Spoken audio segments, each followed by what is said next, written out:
ऐसी काम करके जाना, क्योंकि ये कार्यक्रम हमको कराने में आर्थिक सहयोग आपका बहुत जरूरी है। ये आपकी सामाजिक हिस्सेदारी है, इस हिस्सेदारी का निर्वहन करें। धन्यवाद। राजकुमार जी राउत। सभी को जय जवाहर। पहले तो थोड़ी माफी मांगेंगे, हम लेट हो गए काफी बहुत, क्योंकि बांसवाड़ा वालों ने हक ज्यादा जता लिया है। बांसवाड़ा वालों का कहना है कि डूंगरपुर में पहले 5 साल निकाले, अब बांसवाड़ा में ज्यादा समय देना है, उस वजह से हम थोड़ा लेट हुए। लेकिन फिर भी मैं आप सबको दिल की गहराई से धन्यवाद देना चाहूंगा। 11 बजे से कार्यक्रम शुरू हुए और ये 6 बजने आ रही है, फिर भी आप डटे हुए, उसके लिए एक बार जोरदार आपके लिए तालियां बजा दी जाए। आज ये जो जुनून है, ये उत्साह है, एक जोश जज्बा है, ये संकेत कर रहा है कि आने वाले समय में हमारे इस क्षेत्र के साथ साथ पूरे देश के अंदर एक शानदार क्रांति लाएंगे। ये संकेत कर रहा है आज का जो जुनून।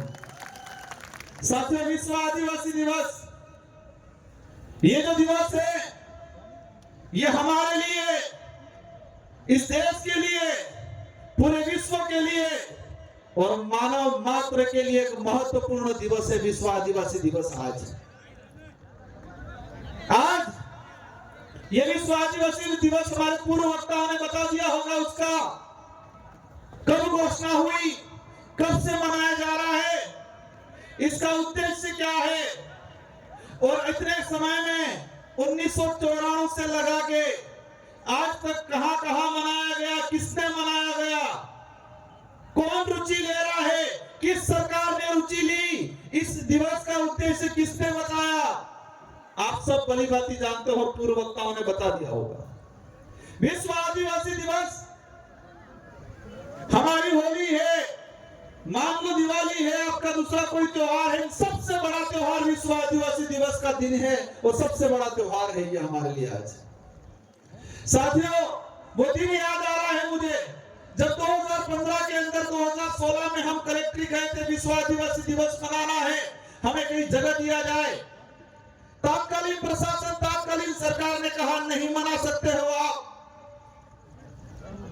हम लोगों ने इधर इधर हाथ पैर मारे, जगह नहीं दी, सरकारी कहीं परमिशन नहीं दिया, और हमने गोकुलपुरा में जाके सोमालाल जी के घर पे, उनकी निजी जमीन पे विश्व आदिवासी दिवस मनाया था। शुरुआत में बड़े पैमाने, शुरुआती एंडिंग की अगर बात करें, थोड़े संख्या हुई थी, और उस समय कई लोग हंसते थे, कई लोग ताने मारते थे, लेकिन मुझे इस विचारधारा पे गर्व है कि इस विचारधारा ने आज ऐसी क्रांति ला दी है कि हर घर के अंदर, छोटा बच्चा से लगा के बड़े बुजुर्ग के अंदर आज जोश जुनून है, एक उत्साह जगा हुआ इस दिवस को लेके। ये दिवस इसलिए मनाया जा रहा है, यूएनओ ने, विश्व ने मिलकर इसलिए इसको घोषित किया गया है, क्योंकि इस धरती को बचाना है, मानव जीवन को बचाना है, और मानव जीवन को बचाना है तो प्रकृति को बचाना पड़ेगा। और प्रकृति, कुदरत तभी बच सकती है कि आदिवासी समाज बचेगा तो ये कुदरत, प्रकृति बचेगी, जल जंगल जमीन बचेगा। ये विश्व के कई बुद्धिजीवियों को समझ में आया कि पूरे विश्व के अंदर जो ग्लोबल वार्मिंग हो रही है, पेड़ कटाई हो रही है, इधर इधर पहाड़ों को, प्रकृति के साथ जो अन्याय हो रहा है, उसका एक ही उपाय है, क्योंकि उनकी रक्षा आज से हजारों सालों से आदिवासी समाज करता आया है। आदिवासी समाज का संरक्षण करेंगे तो प्रकृति का शरण होगा। ये विश्व के बुद्धिजीवी लोगों ने, यूएनओ में बैठने वाले लोगों ने समझा, और इसलिए विश्व आदिवासी दिवस की घोषणा। लेकिन बड़े दुख की बात है, उस समय लगाकर आज तक किसी भी सरकार ने विश्व आदिवासी दिवस को अपने विवेक से, उत्साह से नहीं मनाया, किसी भी सरकार ने। लेकिन हमें गर्व है कि हमने यहाँ पर आदिवासी छात्रावास के अंदर आप सभी ने मिलकर एक कारवा खड़ा किया। उस समय तत्कालीन सरकार थी वसुंधरा गवर्नमेंट की, और उन्होंने मजबूर में ऐच्छिक अवकाश घोषित किया।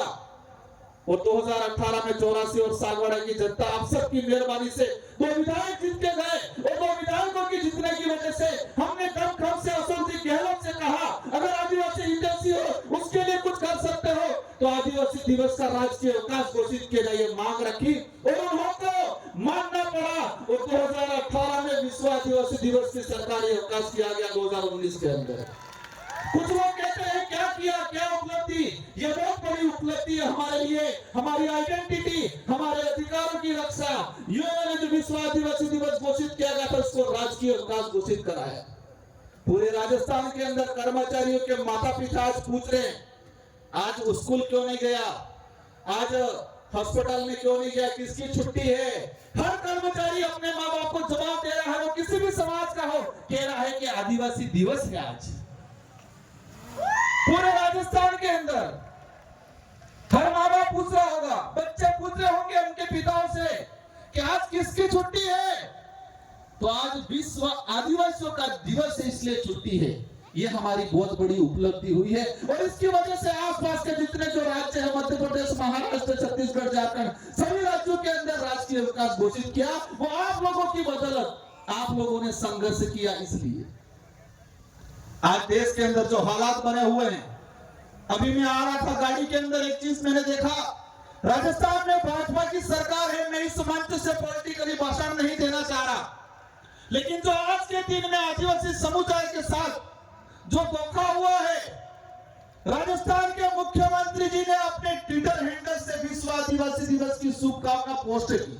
अच्छा लगा हमें भी कि राजस्थान का मुख्यमंत्री आदिवासी दिवस की शुभकामना दे रहा है।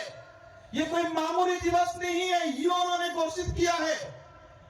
लेकिन तकलीफ क्या हुई, किसी के पेट में मरोड़े पड़ने लग गए और आधे घंटे बाद ही राजस्थान के मुख्यमंत्री की पोस्ट डिलीट कर दी। हम जानना चाहते हैं मुख्यमंत्री जी से कि आदिवासी दिवस का आप शुभकामना दे रहे हो, आधे घंटे बाद आपके ट्विटर हैंडल से आपने डिलीट कर दिया, क्या दिक्कत होगी आपको। यह साबित होता है वर्तमान सरकार का आदिवासी समुदाय को लेकर क्या दूरदृष्टि है, क्या सोच है उन लोगों की। पोस्ट किया, आधे घंटे में डिलीट कर दी मुख्यमंत्री के पोस्ट से। किसका दबाव आया आप पे, आप नहीं चाहते हो आदिवासियों का भला। आज हम आपसे उम्मीद थी कि आज आदिवासियों के लिए कई बड़ी घोषणा करते, इस इलाके में आके दिवस मनाते, आदिवासियों के अधिकार को लेके, शेड्यूल 5 के जो प्रावधान को लेके बात करते। लेकिन उनको लगता है कि यह समाज ऐसे ही वापस कब्जे में आ जाएगा, जुमला फेंक देंगे, झूठ बोल देंगे, छोटी मोटी योजना दे देंगे। लेकिन यह समाज, इस क्षेत्र की जनता अस्तित्व के लिए, स्वाभिमान के लिए लड़ना सीख गई है और वो लड़ेगी। हमें साबित करना है ये बिरसा मुंडा, टाटा मामा, राणा कुजा भील, राजा डोंगर बरंडा की धरती है और उनके वंशज है। ये हमें साबित करना है आने वाले समय में हम सबको मिलकर। आज देश के जो हालात बने हुए, देश में विस्थापन हो रहा है, आप सबकी बदौलत मुझे दिल्ली की, देश की सबसे बड़ी सदन में जाने का अवसर मिला। मैंने एक डाटा निकाला, पिछले 5 साल के अंदर कितने आदिवासी विस्थापित हुए अलग अलग प्रोजेक्टों के नाम से। टाइगर प्रोजेक्ट के नाम से पिछले 5 साल में 2.5 लाख आदिवासियों को विस्थापित किया इन सरकारों ने। अन्य सभी परियोजना मिला के पिछले 5 साल के अंदर 4 से 4.5 लाख आदिवासियों को विस्थापित किया गया है इस देश के अंदर। आज तक का, आजादी के बाद तक का, अब तक का इतिहास उठा के अगर देखते हैं, इस धरती पे अगर सबसे ज्यादा कोई विस्थापित हुआ है परियोजना के नाम से, तो आदिवासी समुदाय विस्थापित हुआ है। लेकिन इन सरकारों को समझाना है कि आदिवासी समुदाय जग चुका है, समझदार हो चुका है, अब आपको मुंह तोड़ जवाब देने वाला है आने वाले समय के अंदर। ये कार्रवाई यही नहीं पूरे देश में चलने वाला है।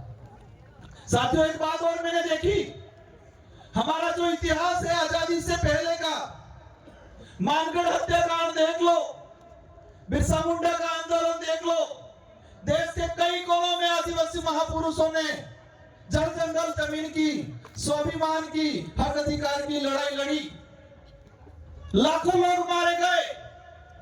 इस देश के इतिहास में अगर देखते हैं तो सबसे ज्यादा अगर कोई आजादी की लड़ाई, आजादी के बाद की लड़ाई में अगर किसी का मर्डर हुआ है, उनकी हत्या की गई है,